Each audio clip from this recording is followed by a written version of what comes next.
In preparation for the upcoming launch of KTM's 2017 1290 Super Duke R, I've commandeered the keys to a 2016 Super Duke R test bike we had sitting around.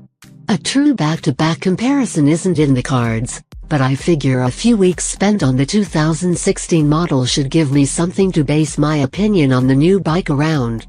It's also been a good reminder of how the Super Duke strikes a perfect balance between too much and just enough, with massive power and still a very controllable feel. Starting from the beginning, I used the Super Duke mostly for commuting to and from the office. This includes about 4 to 5 miles of city street riding and 22 miles of highway. Creeping past traffic as bike and I warm up in this cold Southern California weather, the Super Duke feels smooth and mild-mannered. Traction control and ABS provide the safety net I want and need in the first few miles, even if they're more heavy-handed than I'd prefer once the roads clear up.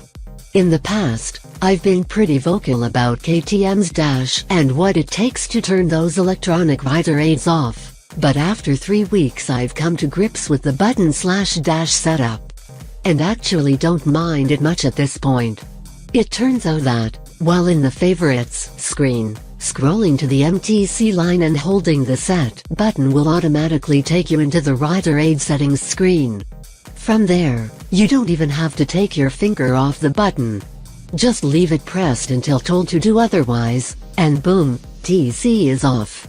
There's still some navigating needed if you want to turn ABS off or transfer over to the Supermoto setting, but overall, it's not as bad as the hypercritical person in me believed it was. If I time it right, I can get everything switched off at a stoplight and have some fun as I merge onto the freeway. That said, it's still unfortunate that, on this model, TC is conservative enough that you have to turn the system off to have any real fun. With horsepower comes great responsibility, I guess. What did I come to like most about the Super Duke? Probably that it didn't mind how I wanted to ride it.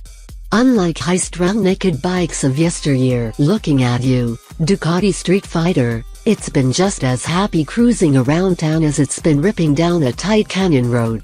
It's a bike that can be whatever you want it to be, nice, mild-mannered, or the thing that gets you in more trouble than you can talk your way out of. I think it's that versatile nature that has kept me on it for so long now. The bike is more comfortable than I remember it being too. I thought at first I'd hate the narrow bar, but it actually puts my arms at a nice bend, and doesn't seem to have a disadvantage in terms of steering leverage. Footpeg to seat gap is good for 6-foot-tall riders, and the seat is flat, which is a nice change compared to a lot of sled seats I've come across these days, which slam you right up against the tank. Perhaps the only issue is with the lack of wind protection and helmet buffet created by the headlight unit, new for 2017. Yeah, I know, it's a naked bike, and you can't ask for much in the way of wind protection. But there are naked bikes that flow air over the headlight in a smoother manner.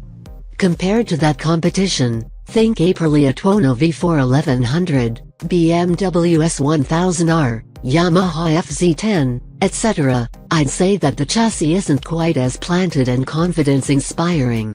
I love the way that the Tuono sets into a corner, for example, and how it provides near-perfect feedback from the contact patch. The Super Duke's trellis frame feels like it moves around a bit, by comparison, zapping some confidence at corner entry and through the middle of the corner. The more miles I racked up, the more I realized this is one of those bikes that loves load. Ride it harder, and it gets better. Regardless, I don't think this is the absolute best chassis in the category. Maybe those guys racing them in the Super Twins class would disagree. But that's my honest opinion.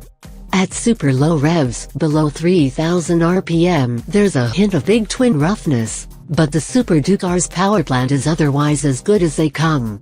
The bike leaps off the line, fuels smoothly, and has so much torque that you'll never, ever get bored. That's a promise. Transmission is slick, and clutch feel is nice, too. I averaged right around 165-170 miles before filling up the tank, 185, max, which I thought was okay considering the power figures and my general disregard for proper fuel consumption. That equates to an average of around 41 miles per gallon.